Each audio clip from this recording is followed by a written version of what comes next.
ETF index mutual funds నేర్చుకుని stock మార్కెట్లో రాణించాలనుకుంటున్నారా? వెంటనే ఈ నెంబర్కి కాల్ చేయండి. Hi viewers, India's largest digital media network Suman టీవీకి స్వాగతం. ప్రస్తుతం మనతో ఉన్నారండి motivational speaker and language trainer Vijaya Bangaru Amma. మామూలుగా అంటూ ఉంటారు, ఎప్పుడు చూసినా మగవాళ్ళనే అంటారు. మగవాళ్ళ బాధలు ఎవరికి తెలుసు, మగవాళ్ళ కష్టాలు ఎవరికి తెలుసు, మగాడు ఏడవనీకి కూడా లేదు, మీరన్నా ఏడ్చుకుంటారు, మేము ఏదన్నా చెప్పనీకి బయట లేదు అంటే అన్ని ఆడవాళ్ళకే ఎక్కువ ఉన్నాయి. ఏదొచ్చినా మగవాళ్ళకి ఎలాంటి బాధ వచ్చినా, ఎలాంటి కష్టం వచ్చినా ఏం చెప్పుకోనీకి లేదు, ఎవరు ఓదార్చే వాళ్ళు లేరు, హెల్ప్ చేసే వాళ్ళు లేరు అని చాలా మంది అనుకుంటున్నారు.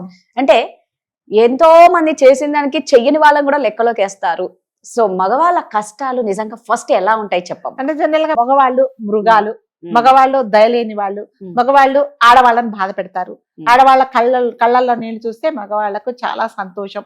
మగవాళ్ళు పుట్టింది ఆడవాళ్లను ఏడిపించడానికి, ఆడవాళ్ళని బాధ పెట్టడానికి అనేది ఆడవాళ్ళ అందరం అనుకునేది. మీరు అనుకోవడం, నేను అనుకోవడం, మనం అందరం అనుకుంటాం.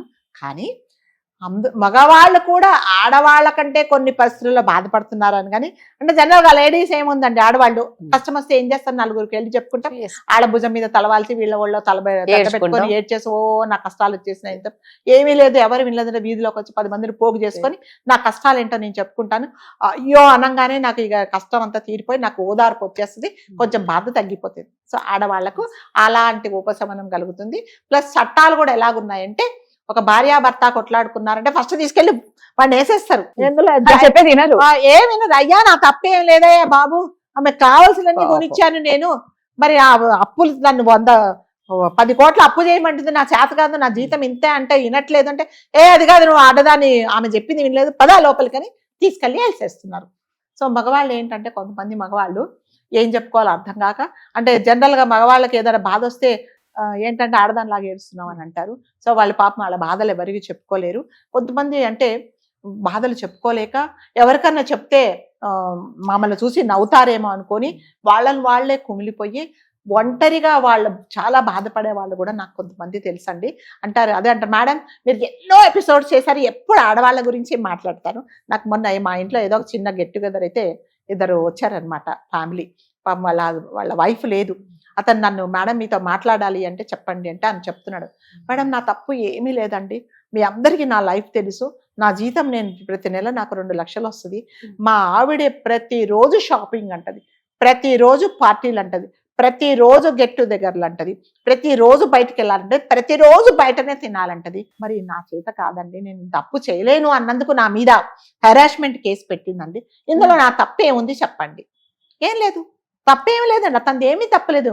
మరి ఎందుకు హెరాస్మెంట్ కేసు పెట్టిందంటే, మరి నేను చెప్పుకుందామంటే కూడా పోలీసు వాడు వచ్చేసి ఫస్ట్ నువ్వు లోపలికి వెళ్ళమంటున్నాడు. నాది ఏం తప్పు ఉందండి? అంటే కొంతమంది ఆడవాళ్ళు ఇలా మమ్మల్ని కూడా బాధ పెడతారు. మా బాధ ఎవరికి చెప్పుకోవాలో తెలీదు, మేము పోలీస్ స్టేషన్కి వెళ్ళి మరి నా భార్య నన్ను బాధ పెడుతుంది అంటే, నువ్వే ఎంత దుర్మార్గుడివో, నువ్వెంత దరిద్రుడివో, అందుకనే నువ్వు మీ ఆవిడ నిన్ను బాధ పెడుతుందని అంటున్నారు. కానీ అవునా, నీ వైపు నుంచి కూడా బాధలు ఉన్నాయని ఎవరు కూడా ఆలోచించట్లేదు మేడం. మరి మాకెక్కడ న్యాయం జరుగుతుంది? మేము కూడా మనుషులమే కదా. మేము బస్సులు ఎక్కామనుకోండి, ఈ సీట్లు ఆడవాళ్లకు మాత్రమే, ఆడవాళ్లకు కేటాయించిన సీట్లలో ఆడవాళ్ళనే కూర్చొనిద్దామంటే మేము నిజంగా కూర్చొనిస్తామండి. అందరూ కూర్చున్న తర్వాత సీట్ అంత ఫుల్ అయిపోయిన తర్వాత లాస్ట్ ఒక వెనక సీట్ ఉంటే మేము కూర్చుంటే మమ్మల్ని మగవాళ్ళు సిగ్గులేదా ఆడవాళ్ళ సీట్లో కూర్చోని మమ్మల్ని తిడుతూ ఉన్నారు. మరి మేము ఎక్కడ కూర్చోవాలి? అదే లేడీస్ అంతా సీట్స్ అంతా ఫిల్అప్ అయిన తర్వాత వెనక సీట్స్ ఉంటే మా ఆడవాళ్ళు వచ్చి మా సీట్లలో కూర్చుంటున్నారు. మరి మగవాళ్ళ సీట్లో మాత్రమే మగవాళ్ళు కూర్చోవాలి, ఆడవాళ్ళ సీట్లోనే ఆడవాళ్ళు కూర్చోవాలి ఎందుకు చెప్పట్లేదు మేడం? మేమంటే ఎందుకు చట్టానికి కానీ సొసైటీకి కానీ ఎందుకు అంత చిన్న చూపు అని అడిగాడు. నేను కొన్ని ప్రశ్నలకు నిజంగా సమాధానం చెప్పలేకపోయాను. అతను చెప్పేది ప్రాక్టికల్ గా కరెక్టే కదా. సో బస్సులో ఖాళీగా ఉంటుందండి, పాపం ఆడవాళ్ళందరూ ఎవరు నిల్చోలేదు, చక్కగా కూర్చున్నారు. వెనక ఒక సీట్ ఉందట. వెనక ఒక సీట్ ఉంటే ఒకతను ఏం చేశాడట, అమ్మ హాస్పిటల్ నుంచి వచ్చానమ్మా, కాళ్ళు నొప్పులుగా ఉన్నాయి, కూర్చుంటా, సిగ్గులేదా ఆడవాళ్ళ సీట్లో కూర్చుంటున్నావు, పో వెనక్కెళ్ళి నిల్చో, అక్కడన్నీ మీకు ఫీల్ అయిపోయారు, ఎక్కడ నిల్చోవాలమ్మా, నేను ఆడవాళ్ళ సీట్లో నన్ను కూర్చొనియలేదు, ఇంత అన్యాయం అని అడుగుతున్నాడు అతను. నిజంగానే ఎక్కడ ఏ బస్సులన్నా చూసారా, మగవాళ్ళ సీట్లలో మగవాళ్ళే కూర్చోవాలి, ఆడవాళ్ళ సీట్లో ఆడవాళ్ళే కూర్చోవాలని ఎక్కడా లేదండి. అంటే కొంతమంది నిజంగానే కొంతమంది ఆడవాళ్ళ ద్వారా మగపిల్లలు బాధపడే వాళ్ళు, భర్తలు అంటే 10-15 సంవత్సరాలు 20 సంవత్సరాలు కాపురాలు చేసుకున్నా కూడా భార్య అర్థం చేసుకోలేక విడిచిపెట్టేస్తే ఈ పిచ్చిది దీన్ని ఎవరు అర్థం చేసుకోరు, దీన్ని ఎవరు భరించలేరని ఆమెను భరిస్తూ ఇతను బాధపడే భర్తలు చాలా మంది ఉన్నారు.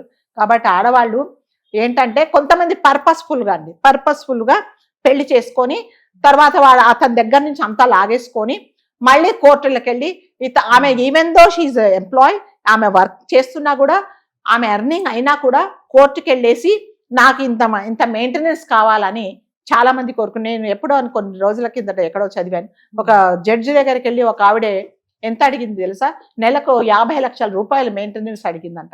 ఆవిడ అర్థం కాలేదు జడ్జి గారికి, ఏం చేస్తావు 50, నాకు సరిపోదు అంటుందట. ఏం చేస్తాడు, నెలకు 50 లక్షలు అంట ఆవిడికి, సరిపోదు అంటుంది. మరి మీ ఆయనకు అసలు కెపాసిటీ ఉందా? అంత నాకు సంబంధం లేదు, నన్ను వదిలేసినప్పుడు నాకు ఇన్ని డబ్బులు ఇవ్వాల్సిందే. అంటే ఇలాంటి ఆడవాళ్ళు కూడా చాలా మంది ఉన్నారండి. అంటే మగవాళ్లను అంటే మామూలుగా జనరల్ గా నానుడి ఏంటంటే ఆడవాళ్లను మగవాళ్ళు సతాయిస్తారు, వాళ్ళని హరాస్ చేస్తారని. కానీ ఆడవాళ్ల ద్వారా బాధపడే మగవాళ్ళు కూడా చాలా మంది ఉన్నారు.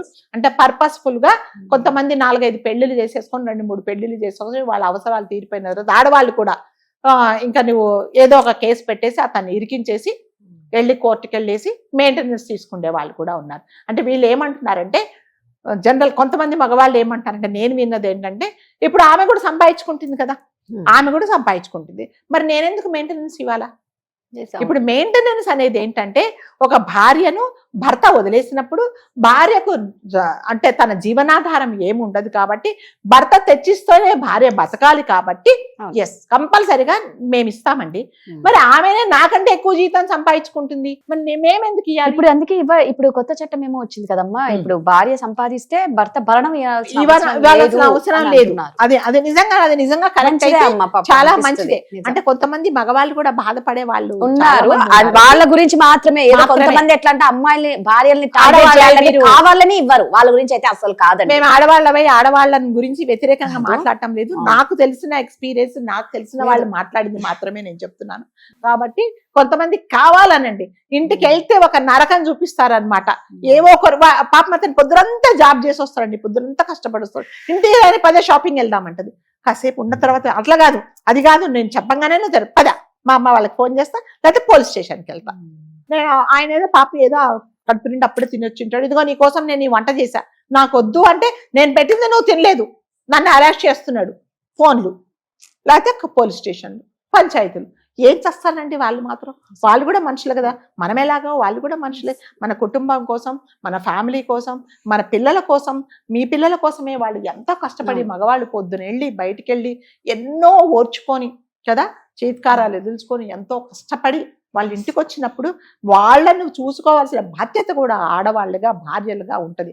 అది ఏమి చేసుకోకుండా ఎంతసేపు వచ్చి నేను టైం పాస్ చేస్తా, ఎంతసేపు నేను షాపింగ్కి వెళ్తా, నేను బ్యూటీ పార్లర్కి వెళ్తా, ఎంతసేపు వచ్చి నేను గెట్ టుగెదర్ పార్టీలకు వెళ్తా, కిట్టీకి వెళ్తా, నువ్వు నన్ను భరించాలి, లేకపోతే నేను కోర్టుకి వెళ్తానంటే ఆ మగవాళ్ళు ఏం చేయాలి చెప్పండి. కరెక్ట్. అందుకని ఏం చేస్తున్నానంటే తీసుకెళ్ళి లేకపోతే వేరే బయటకు వెళ్ళి వేరే అఫేర్స్ పెట్టుకుంటున్నారు, లేకపోతే ఇది బతికిన రోజులు నన్ను చేస్తుందని చంపేస్తున్నారు. సో వాటన్నిటికి పరోక్షంగా కారణాలు ఎవరు? మళ్ళీ లేడీసే.